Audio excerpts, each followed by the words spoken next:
They were young and in love, parked on Lover's Lane. They never saw the stranger hiding in the dark. This isn't just an isolated psychopathic killing. A serial killer is stalking the hills. 14 times he struck, 14 young lovers murdered by a killer with a strange obsession. She was positioned like someone who is looking at the sky. Soon, the papers had a nickname for him. We call him the Monster of Florence. But police didn't have a clue. Was it a madman? How does a Renaissance painting figure into a murder mystery? A jealous lover? It turned out that they'd been involved in absolutely kinky and depraved group sex. A secret satanic cult? I was thinking towards the end of this thing, I'm never going to see my wife and children again. Can anyone solve the mystery before the monster strikes again? Murder on Lover's Lane. Good evening from Florence and welcome to Dateline. I'm Stone Phillips. Millions of people visit this city each year to admire its cultural treasures. One of them this place, the world-famous Bargello Museum, home to great works by Michelangelo and Donatello. But up until the 18th century, this was a grim prison where executions were carried out on the very spot where I'm standing. The truth is, the history of Florence, as glorious as it is also soaked in blood, from religious wars to the intrigues and assassinations of the powerful Medici family, to the modern-day story we're going to tell you tonight. It's about a killer unlike any other, a killer who is, in some ways, still claiming victims today.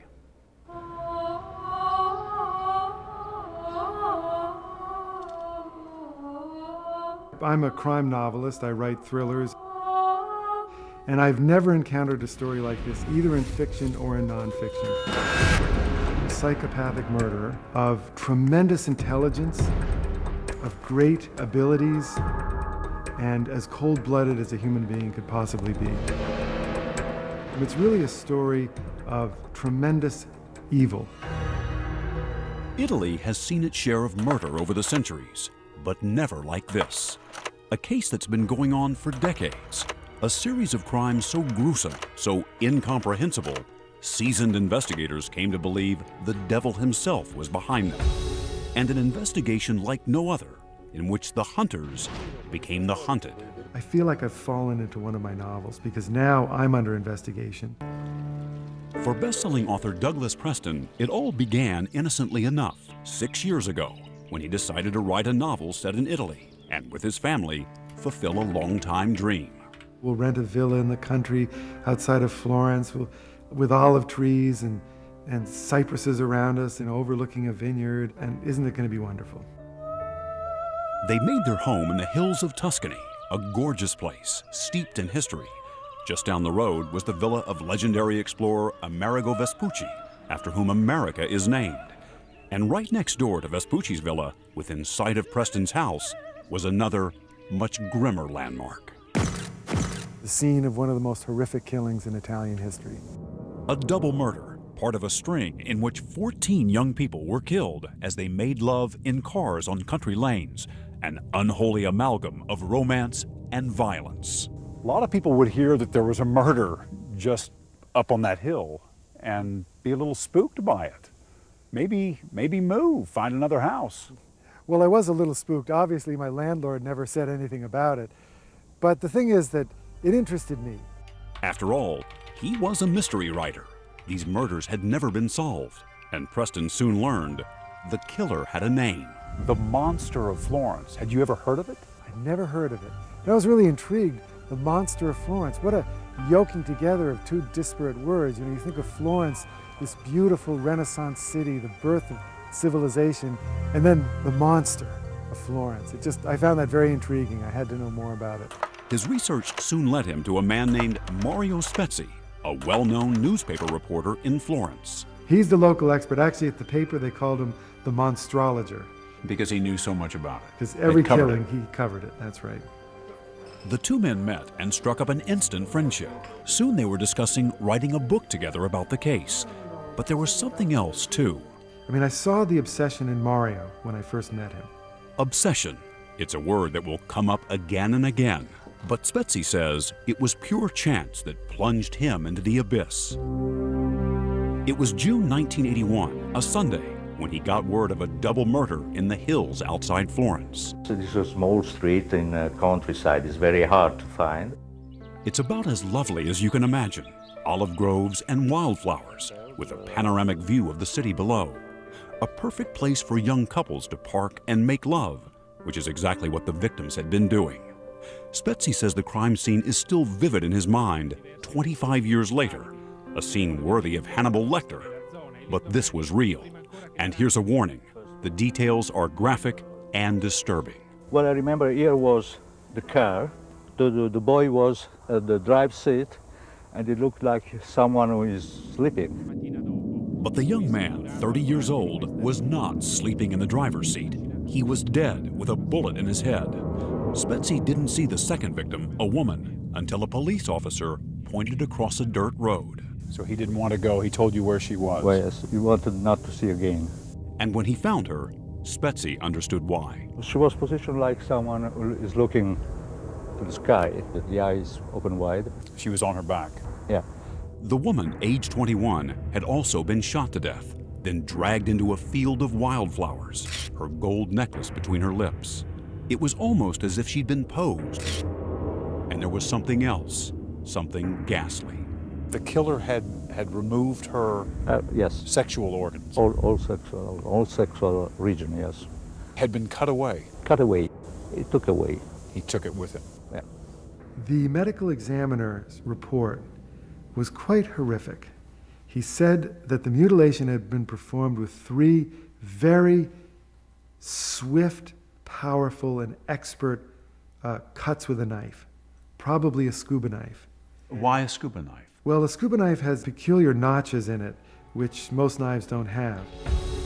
The killer had left only one hard piece of evidence, shell casings from a .22 caliber pistol. Police quickly tested them and identified the type of gun that fired them as a long-barreled Beretta, a common gun in Italy.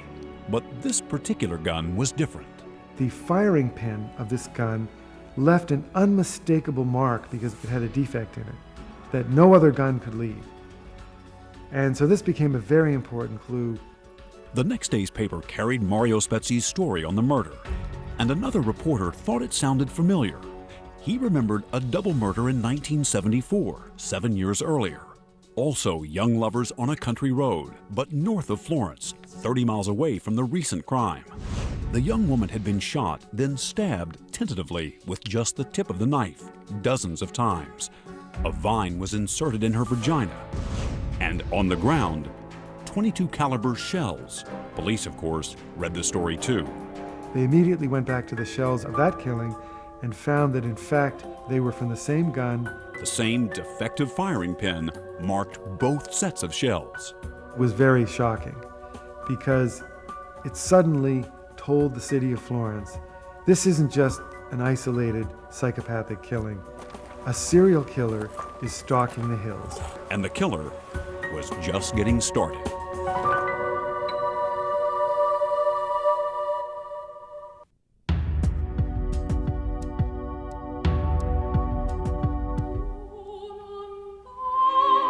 Here in the rolling hills outside Florence, the fabled Tuscan countryside, lurked a vicious killer.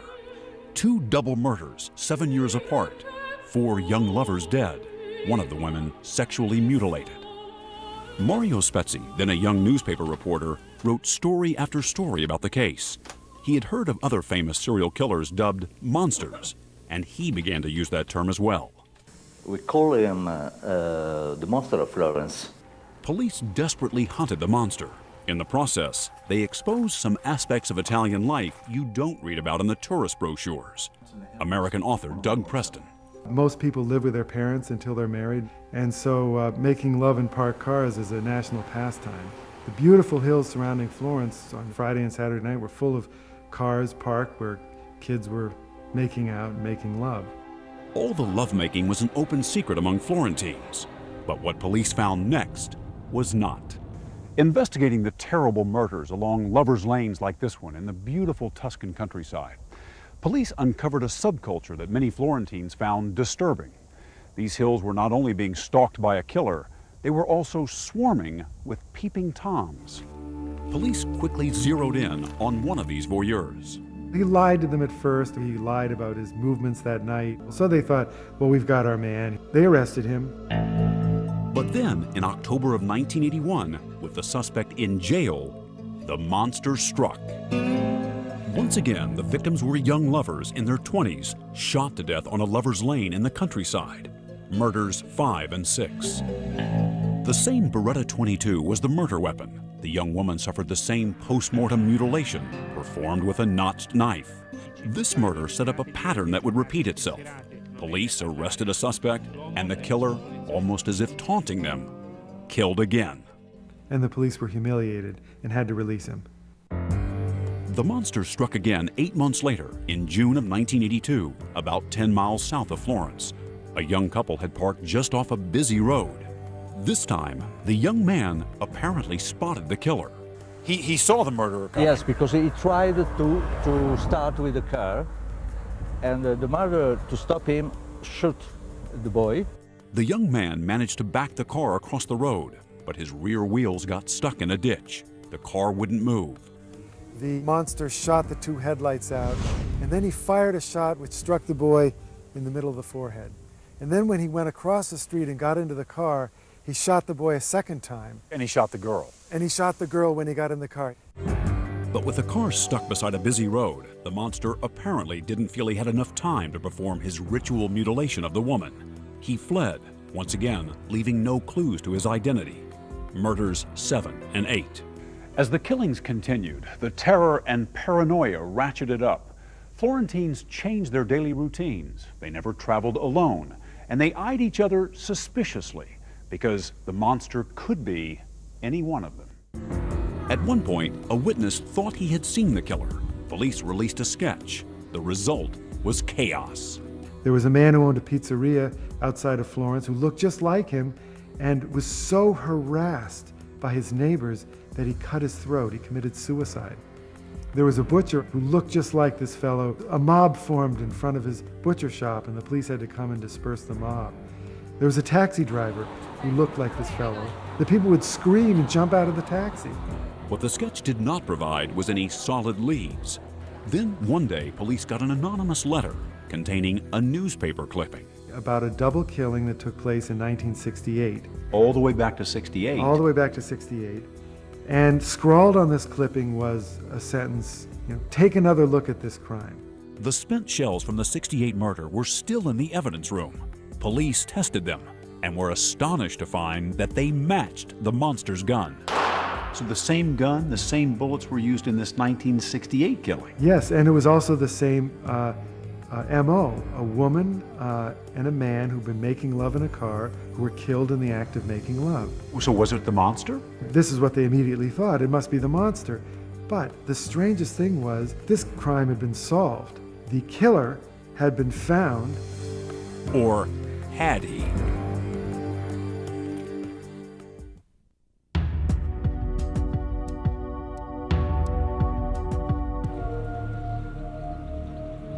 The year was 1968.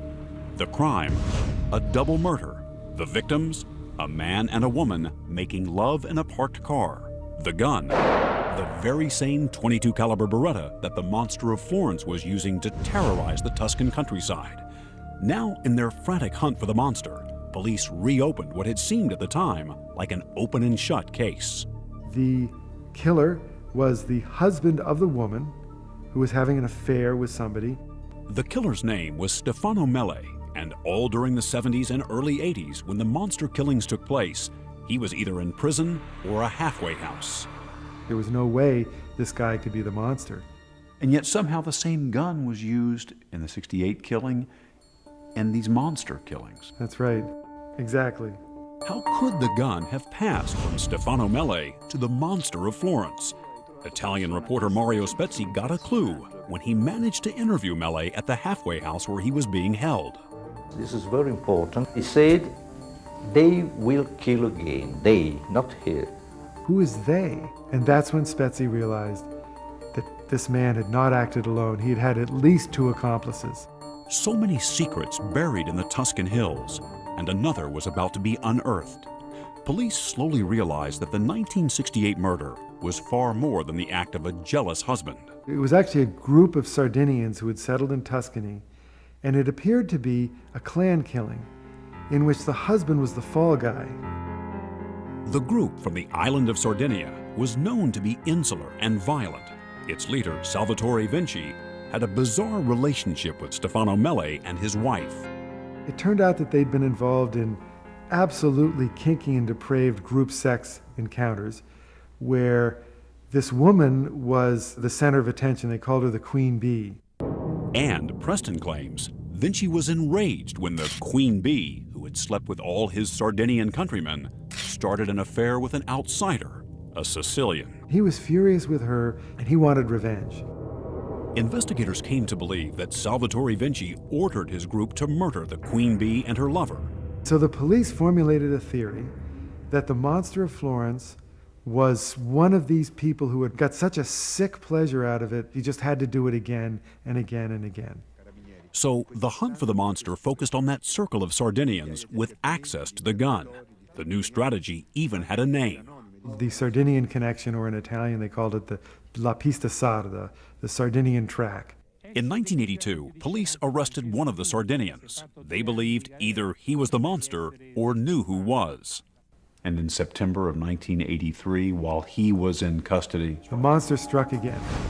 A young German couple was making love in the back of a VW bus. The monster shot through the window, killing both. Murders 9 and 10. And then he entered the VW bus, and that's when he discovered he had killed a homosexual couple by mistake. Police hit the Sardinian gang again, arresting 2 more of its members. Florentines hoped the terrifying case had finally been solved.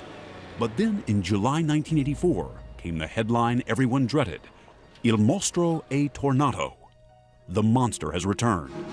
The victims were young lovers parked in the country north of Florence, both shot to death with that same Beretta 22, the woman just 18, mutilated. But this time, it was worse. In this case, the monster had done more than just remove the woman's vagina. He had also cut off and taken away her left breast. Murders 11 and 12. There was outrage across Italy, and now, police were the focus of it. Because again and again, the police had been arresting people, and again, the monster had been killing people when those suspects were in custody. In September of 1985, the monster committed a crime that Hannibal Lecter would find hard to top. The young lovers this time were tourists from France, camping in the hills south of Florence. As they made love in their tent, the monster shot the woman in the face, killing her instantly. The man was shot several times, but somehow managed to burst from the tent. Here's someone who's running for his life, and yet the killer was actually able to catch him, reached up behind him, cut his throat. The killer then returned to the tent and mutilated the dead woman in his new, more terrible way. But he still wasn't done. One of the prosecutors in the case, a woman named Silvia Della Monica, received in the mail a letter addressed like a ransom note, with letters cut out of a newspaper. And inside was one item. It was the nipple from the victim. The monster's grisly taunt was the exclamation point on a string of murders that had spanned 11 years and taken 14 lives. It had transfixed and terrorized a nation. Investigators tried one last time to crack the Sardinian clan. They arrested its leader, Salvatore Vinci, whom they had long suspected, but didn't have the evidence to convict him. And that guy walked out of the courtroom and he disappeared and he's never been seen again. Crushing. After 6 years of investigation, the Sardinian track had apparently come to a dead end. The gun had not been found. The monster of Florence was still at large. Italian authorities sought help from outside the country. They asked the FBI's behavioral science unit to formulate a psychological profile of the monster. The FBI report described a lone killer, sexually impotent, acting out a ritualized anger toward women, someone who felt he could only possess a woman by murdering her and mutilating her body. Italian investigators questioned hundreds of men, but made no progress, until they received an anonymous letter about a farmer who lived just outside Florence. Pietro Pacciani. He was known to be very violent. He beat his children, he beat his wife, people were frightened of him. He was certainly a monster, but was he the monster?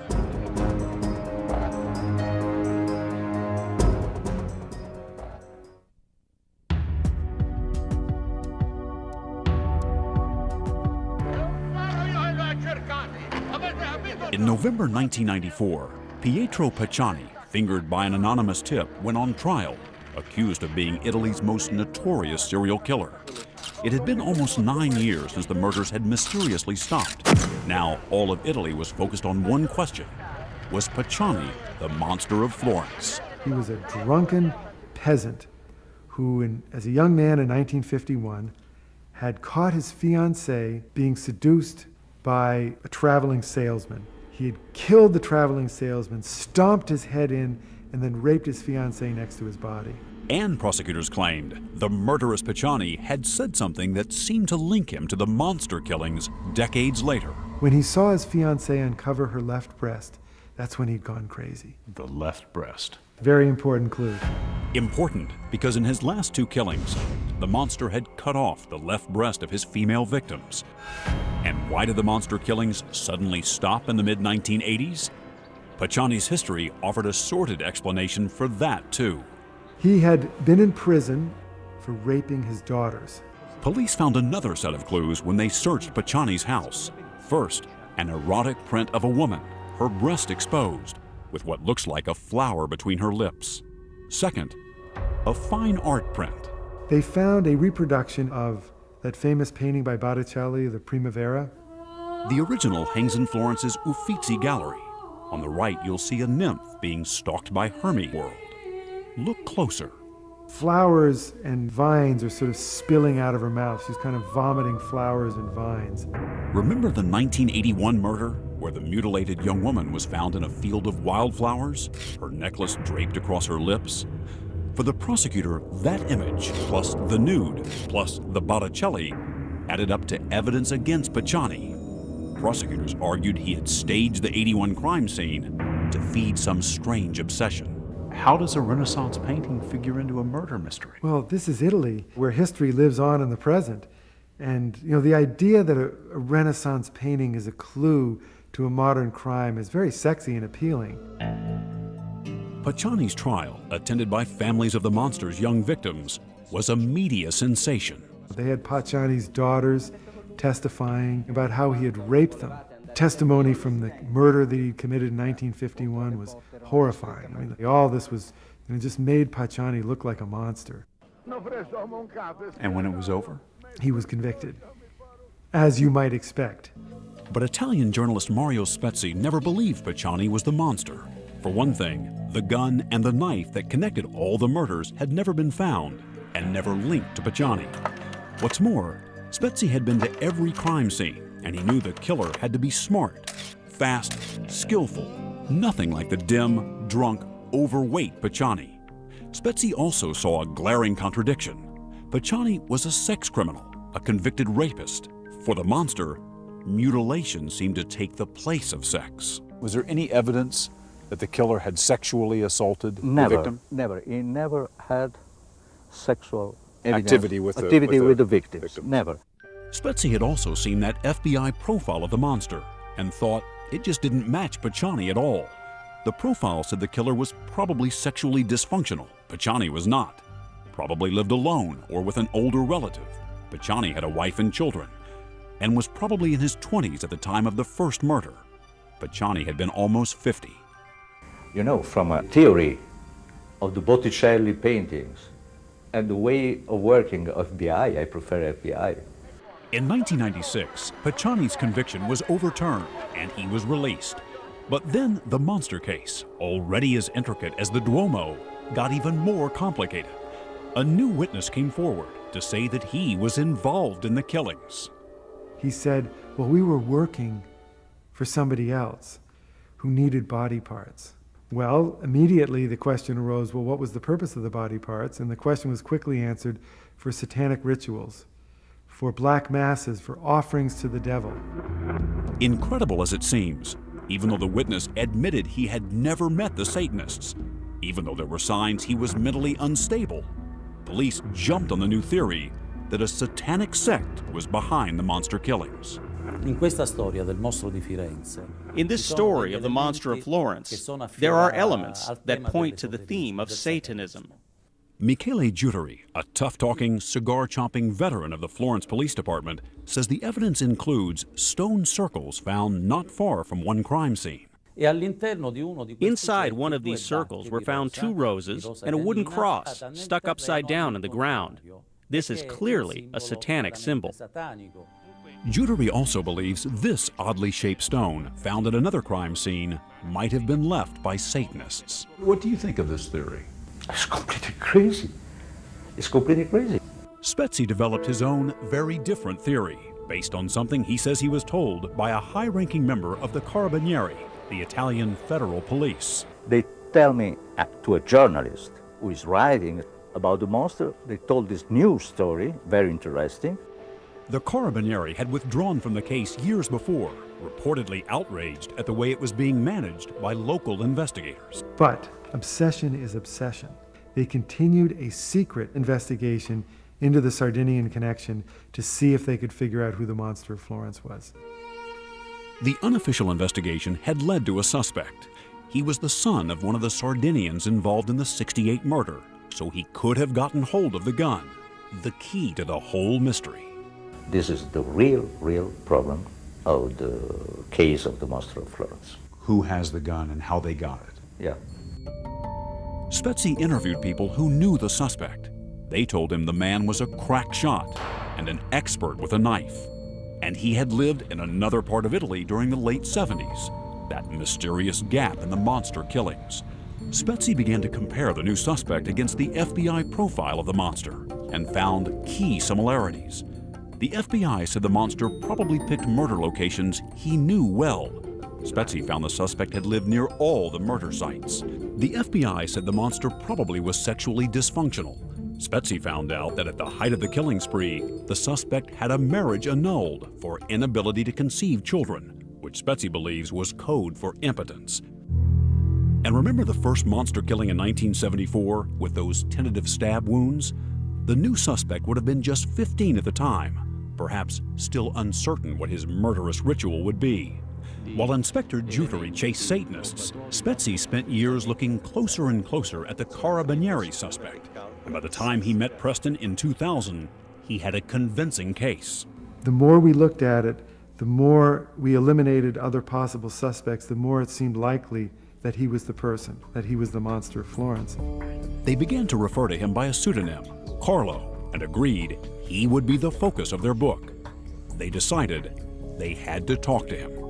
We went to his house at 9:30 at night, rang his doorbell. He got buzzed up, no problem. After 2 decades on the trail, was Spezi, along with Preston, about to confront the monster of Florence.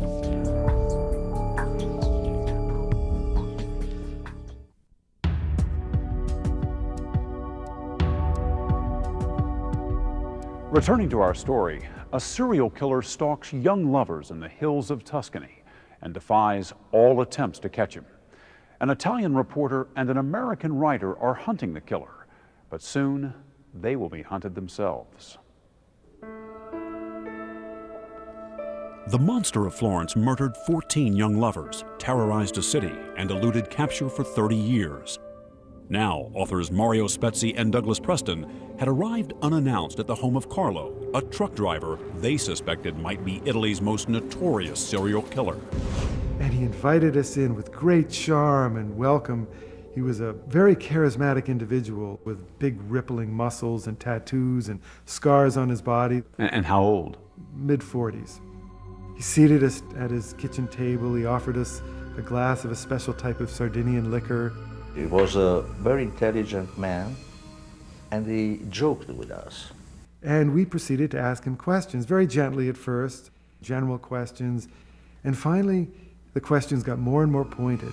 He denied ever having the monster's gun, but he did say he owned a knife. The scuba knife, that was his knife of choice. The same kind of knife with the notch that had been used in the killing. In the killings. Then Spezi asked the biggest question of all. So you are not the monster of Florence? You asked him outright. I asked directly to say, Mario, I'm sorry, I can't let you do this scoop. I can't let you do this scoop. And then he said something very vulgar in Italian. The gist of it being what? Well, the gist of it was, I like my women living when I have sex with them. Then the writers got up to leave. I say, Spezi, I forgot something, yes. I never joke. And I never kid around. What did you take that to mean? Well, it was a threat.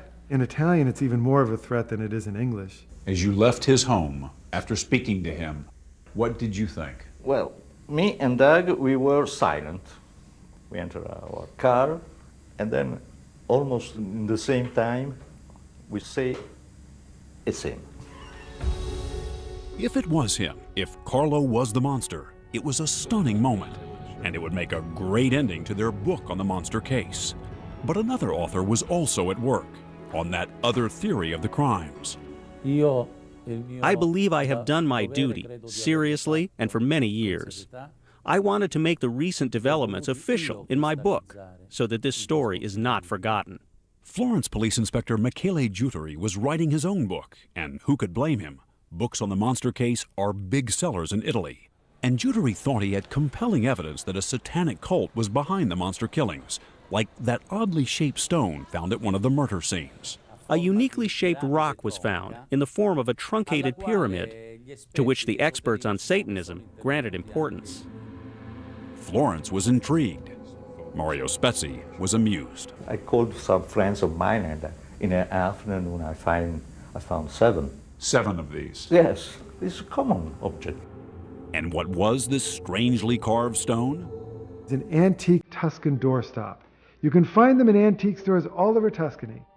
The foundation of the satanic cult theory was a doorstop. Spezi soon published his findings in the newspaper. And he ridiculed Giuteri. Ridiculed him. It was a classic spat between two writers, except that one of the writers was also a cop. The police arrived at Spezi's apartment, 6 o'clock in the morning, turned the place upside down. Then, behind Spezi's door, they found the doorstop. Later, in the report they said that now they had evidence that connected Spezi directly to the scene of one of the crimes and to the satanic sect. It seemed incredible, but it was no joke. Here's a guy who knows everything. He's followed the case obsessively. And he had the hexagonal stone. Mario Spezi, reporter, now a suspect. So you are under investigation? Yes. For murder? Murder. And just when you think this case couldn't get any stranger, another twist. An ex-con came to Spezi and in return for a few euros, gave him a white-hot tip. The source claimed that Carlo had taken him to one of his hideaways on the grounds of this centuries-old villa. And what he had seen inside might crack the monster case once and for all. He told me that he saw in this house the gun and in a little armor 6 metallic boxes. The gun, and in an armoire, 6 boxes matching the number of women who'd been mutilated by the monster.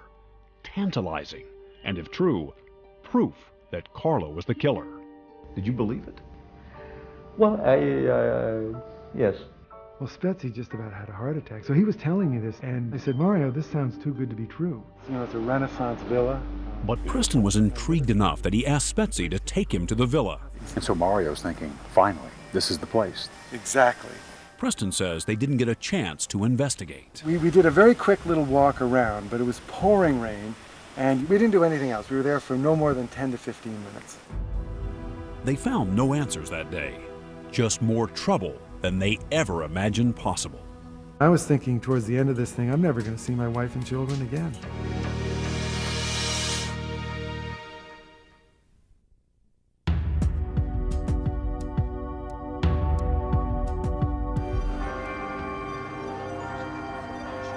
In the spring of 2006, Douglas Preston and Mario Spezi's book on the Monster of Florence case was published in Italy.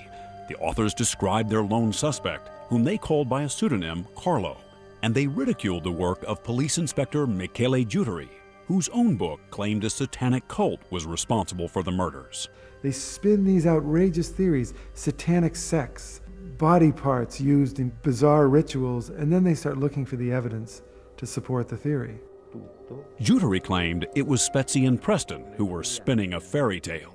If he writes a novel and then says it's the truth, it's not right, it's presumptuous. He isn't telling the truth. The war of the writers was about to escalate. Remember, acting on a tip, Spezi and Preston had gone to an old villa searching for evidence against Carlo. They'd found nothing. But soon afterward, Preston's cell phone rang. A judge overseeing the monster case wanted to talk to him immediately. Preston went to his office. What did they want to know? Well, they asked, well, why did you go to the villa? What did you do there? How long did you spend there? And, you know, my Italian is not perfect. I started stumbling and stammering, which I do in Italian. And it suddenly occurred to me, my God, I sound like I'm lying to them. And then, a twist that truly shocked him. The judge nodded to the stenographer. She pressed a button on her computer, and here's my voice. And here I am talking to Mario Spezi. Giudice and his men had been tapping Spezi's phone. They'd even broken into his car, planting bugs there too. They recorded him and Preston discussing the case. And on tape, Spezi said something that struck the judge as highly suspicious. We did it. We did it all. We did it. We did it, yes. Spezi says what he meant was that he had turned all his information about Carlo over to police. But the judge interrogating Preston had a different interpretation. He said, you went to the villa to plant evidence to incriminate an innocent man of being the monster of Florence, to deflect suspicion from Mario Spezi himself, who, as you know, is being investigated for murder. This is like out of a crime novel. So, yeah, it is. And he said, you're an accessory to murder if you don't tell us what you know. At this point, I thought they were going to put me in handcuffs and take me into a cell or something. The judge told him he had another option: get out of the country. And I left Italy the next day. But Mario Spezi had nowhere to go. They arrested you. Yep. I was 6 days in a cell without seeing anyone. In solitary confinement. Yeah. And the man who put him there? His literary rival, Inspector Michele Giudice. Giudice now says he does not suspect Spezi of murder, but does think he obstructed justice. Why would Preston and Spezi plant evidence? Probably because this would have been proof of the Sardinian connection, and therefore all the work that the police and the prosecutor's office had done was mistaken. It's also possible that he had his book in mind. Inspector Giudice told us he had proof that Spezi and Preston were dead wrong about Carlo, the man they suspected of being the monster. Evidently, Mr. Preston did not do the least bit of fact-checking. In 1983, when the two young Germans were killed, this person was in prison for another crime unrelated to the monster crimes. If Giudice was so sure that Carlo was not the monster, we asked if he'd set up a meeting for us. And that night, at Giudice's office, it happened. After conferring with Giudice for nearly an hour, Carlo agreed to speak to us, but not on camera. Standing face to face, at times uncomfortably close, Carlo answered our questions with a smile that barely concealed his contempt. We asked if he was good with a knife. He said no, although he does own a scuba knife. He's a diver. We asked if he was a good shot. He said he'd never fired a gun, not even a toy. We asked about his prison record. He said he was sure he'd been in prison during one of the monster killings. He just couldn't remember which one. We later checked his record and found that, in fact, Carlo had never been in jail during any of the monster killings. He and Giudice were either mistaken or lying about that. But Carlo did have a criminal record. The man who claimed he had never fired even a toy gun had been arrested for illegal possession of firearms. We asked Carlo flat out, "Are you the monster of Florence?" He locked eyes, gripped my hand, and said one word: innocente, innocent. When we asked if there was anything more he wanted to tell us, he said what really made him angry was Spezi and Preston's suggestion that he was sexually impotent. His words, and I quote, "If Spezi's wife were younger and prettier, I'd show them who isn't impotent. I'd show you, right here, right now, on this table." So here we are, more than 20 years after the end of a killing spree that left 14 young people dead. The murder weapon has never been found. there's no definitive proof of a Sardinian connection, let alone of a satanic cult. The guy who tipped Spezi about the villa and the iron boxes? He was a con man out to make a few bucks.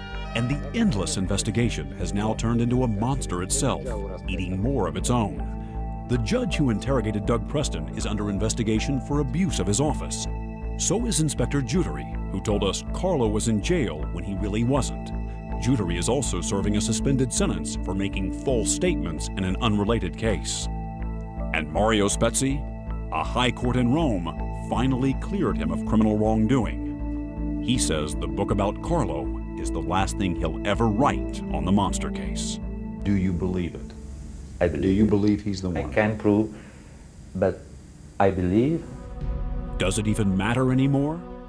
Pia Rontini was just 18 in 1984 when the monster killed her and her boyfriend.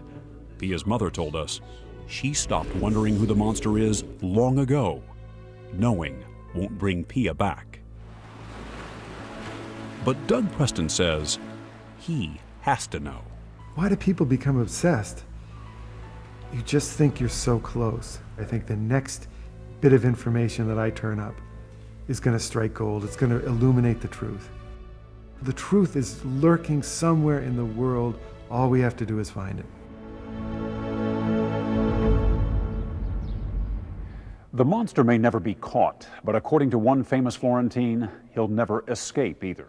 In his epic poem, The Inferno, renowned Italian poet Dante Alighieri detailed the punishments he said await each sinner in hell. The murderers, he wrote, are boiled in blood. That's all for now. I'm Stone Phillips. For Ann Curry and all of us at NBC News, thanks for watching.